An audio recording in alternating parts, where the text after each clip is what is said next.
So the military is now taking active steps against the cartels.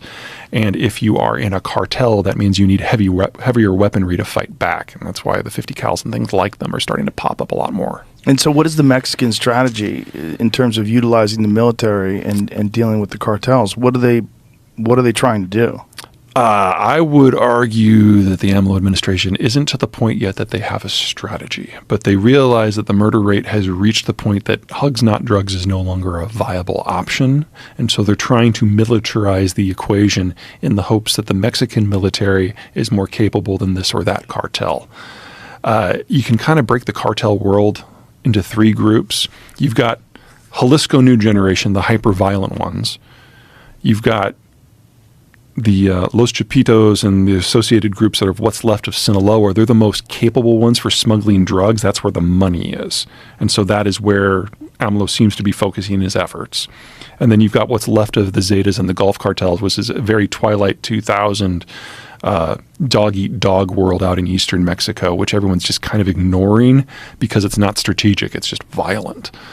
But it appears, and I don't want to oversell this because AMLO is clearly making this up as he goes, it appears that they think if they can put a pinch in the income, that maybe they can turn Sinaloa into the next Zetas and just break it apart. I don't think that's a very good plan, but it's better than what they've been doing for the last 2.5 years. And what's worst case scenario with Mexico? Worst case scenario would be if Jalisco New Generation penetrates north of the border, and it changes our political discussion to be very anti-Mexico. One of the great achievements, in my opinion, of the Trump administration is convincing America's hard right that Mexicans are part of the family and taking one of the biggest looming racial issues in the United States and just dissolving it.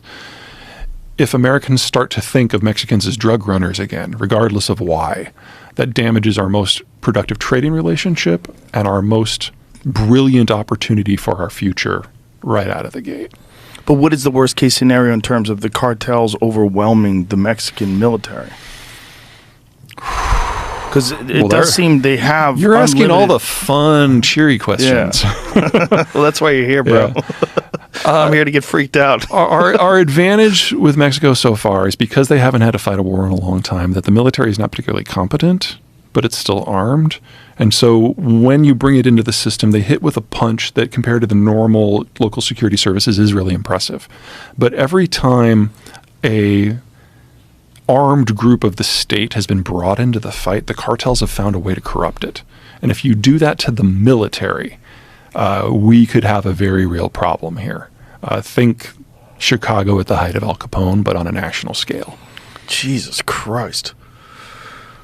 We're not there yet, but that would be the concern. Now, how much effort is the United States putting to mitigate this? And how much policy is directed towards trying to steer this in the right direction? This is one of those where being a border country is a negative because, we may be great trading partners and to a degree friends and integrated economically and demographically, but we're always going to be titchy about the other one telling us what to do.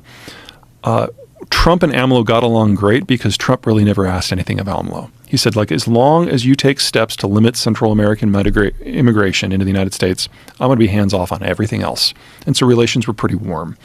Biden comes in and takes a much more traditional American approach. So it's about immigration, it's about drugs, it's about rule of law, it's about investment. And AMLO is like a really, really angry Trump. And he sees this all as unnecessary challenges to him personally. So the relationship between between Biden and AMLO is really poor. And in that sort of environment, it's been very, very difficult for anyone in the U.S. bureaucracy to have a productive relationship with anyone south of the border. So most drug extraditions have stopped, most law enforcement cooperation has stopped, most intelligence sharing has stopped. So we're just leaving that and watching it play because out. the Mexicans shut the door on us. Yeah. Well, AMLO specifically. I don't want to put credit for that anywhere but on him. What's the best case scenario? Well, there's term limits in Mexico. AMLO will be gone in 1.5 years. So we will get a new person. Now, who will that person be? Way too soon to know. But you can only serve for 5 years as president of Mexico.